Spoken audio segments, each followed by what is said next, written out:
বাবার বাড়ি থেকে লাখ টাকার না হলেও সীমিত টাকারও যদি কিছু দেওয়া হয় সেগুলোর মধ্যে অনেক বেশি মায়া, অনেক বেশি ভালোবাসা জানেন। এগুলো হচ্ছে আমার মায়ের হাতের ভালোবাসা, মায়ের হাতের ছোঁয়া, আর হচ্ছে মায়ের দেওয়া এখানে যা যা দেখতে পাচ্ছেন সব কিছু আমার মা আমাকে আসার টাইমে দিয়ে দিছে। আর এই মাছগুলো হচ্ছে নোনা ইলিশ, আমার মা নিজের হাতে। এই পেঁপেগুলো হচ্ছে আমার মায়ের হাতে লাগানো গাছের পেঁপে। নারকেলটা হচ্ছে আমার মায়ের ঘরে ছিল, সেটা দিয়ে দিছে। ছোট্ট ছোট্ট দুইটা মিষ্টি কুমড়া, আমি না বলছি এই কুমড়াগুলো আরো অনেক বড় হতো, বাট সে জোর করে আমি যে কয়দিন ছিলাম হাঁস মুরগিতে যে কয়টা ডিম পারছে সব জমাট করে আমাকে দিয়ে দিছে। আর এই 2 দিন তো আমরা আরো খাইছি, যতটুকু ছিল ততটুকু আপনাদের সাথে শেয়ার করলাম। দুধ দিছে, মাছ দিছে, ওইগুলো আনার সাথে সাথে হচ্ছে আমি ডিপ ফ্রিজে রেখে দিয়েছি, তো ওইগুলো আর দেখাতে পারলাম না। নোনা ইলিশ এরকম 2টা মাটির হাঁড়িতে আমার মা নোনা ইলিশ পাচ্ছে। এই মাছগুলো একদম আমার আব্বু হচ্ছে পদ্মা নদীর পাড়ে কিনারে গিয়ে তারপর কিনে আনছে, একদম ফ্রেশ ইলিশ মাছ। তো সেখান থেকেই 4টা ইলিশ মাছ নোনা করছে,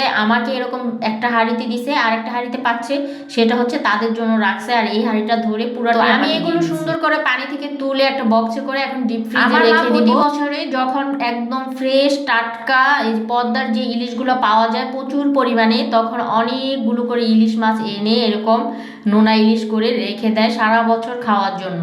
এরকম করে রেখে দিলে একদমই নষ্ট হয় না। আজকে আমার মায়ের দেওয়া নোনা ইলিশ আর আমার মায়ের দেওয়া সবজি রান্না করতেছি, ভিডিওটা সাথেই থাকুন। আমার মা প্রতি বছরই এরকম নোনা ইলিশ দেয়, আমার জন্য এক্সট্রা করে দেয়, তারপর হচ্ছে আমারটা আমাকে দিয়ে দেয় তাদের জন্য। আর আমার মাকে আমি দেখেছি কিভাবে নোনা ইলিশটা দেয়, আমি এই বছর দেখি নাই, অন্য সময় দেখছি, তখন তো আর আমি ভিডিও করতাম না। তো এই বছর তো আমি যাওয়ার আগে হচ্ছে নোনা ইলিশটা দিয়ে ফেলছে, তো আমি না হলে ভিডিও করে আপনাদেরকে বলে দিই যে কিভাবে দেয়। মাছগুলো হচ্ছে প্রথমে ফ্রেশ করে নেয়, উপরে ছিলকাগুলো ফেলে, তারপর হচ্ছে সাইজ মতো কেটে একদম সুতি যে শুকনো কাপড় আছে সেটা দিয়ে মাছগুলো সুন্দর করে শুকনো শুকনো করে পরিষ্কার করে নেয়, খুব ভালো করে মুছে নেয় যাতে মাছের গায়ে কোনো রকমের পানি না থাকে।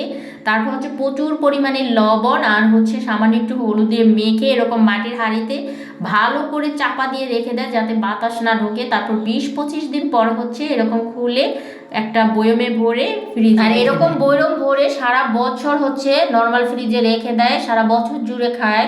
এই আমার মায়ের হাতের নোনা ইলিশটা বাজারের নোনা ইলিশের চাইতে অনেক বেশি মজা, অনেক বেশি ঘ্রাণ হয়, যেহেতু টাটকা ফ্রেশ ইলিশ দেখেই পদ্মার ইলিশ দেখে ইলিশটা দেয়, এই জন্য অনেক কথা বলতে বলতে আমার রান্না অলরেডি শেষ। দেখেন এদিকে সিম আলু আর হচ্ছে রুই মাছ দিয়ে রান্না করলাম, বেশি করে ধনিয়া পাতা দিয়ে রান্না করেছি। সেটা হচ্ছে আমার মায়ের হাতের বানানো নোনা ইলিশ দিয়ে আর মায়ের গাছের মিষ্টি কুমড়া দিয়ে রান্না করছি, এত বেশি মজা হয়েছিল তরকারিটা খেয়ে। যেহেতু আমার ভয়েসটা এরকম শোনা যাচ্ছে, কালকের মতো আমি ছোট্ট একটা রুমে দরজা লক করে ভয়েসটা দিতেছি, এই জন্য ব্যাকগ্রাউন্ডের যে ওয়ালে বাড়ি খাওয়ার ব্যাকগ্রাউন্ড আছে সেটা শোনা যাচ্ছে। মাছ ভেজেছিলাম। তো আজকের মতো এই পর্যন্ত, সবাই ভালো থাকুন।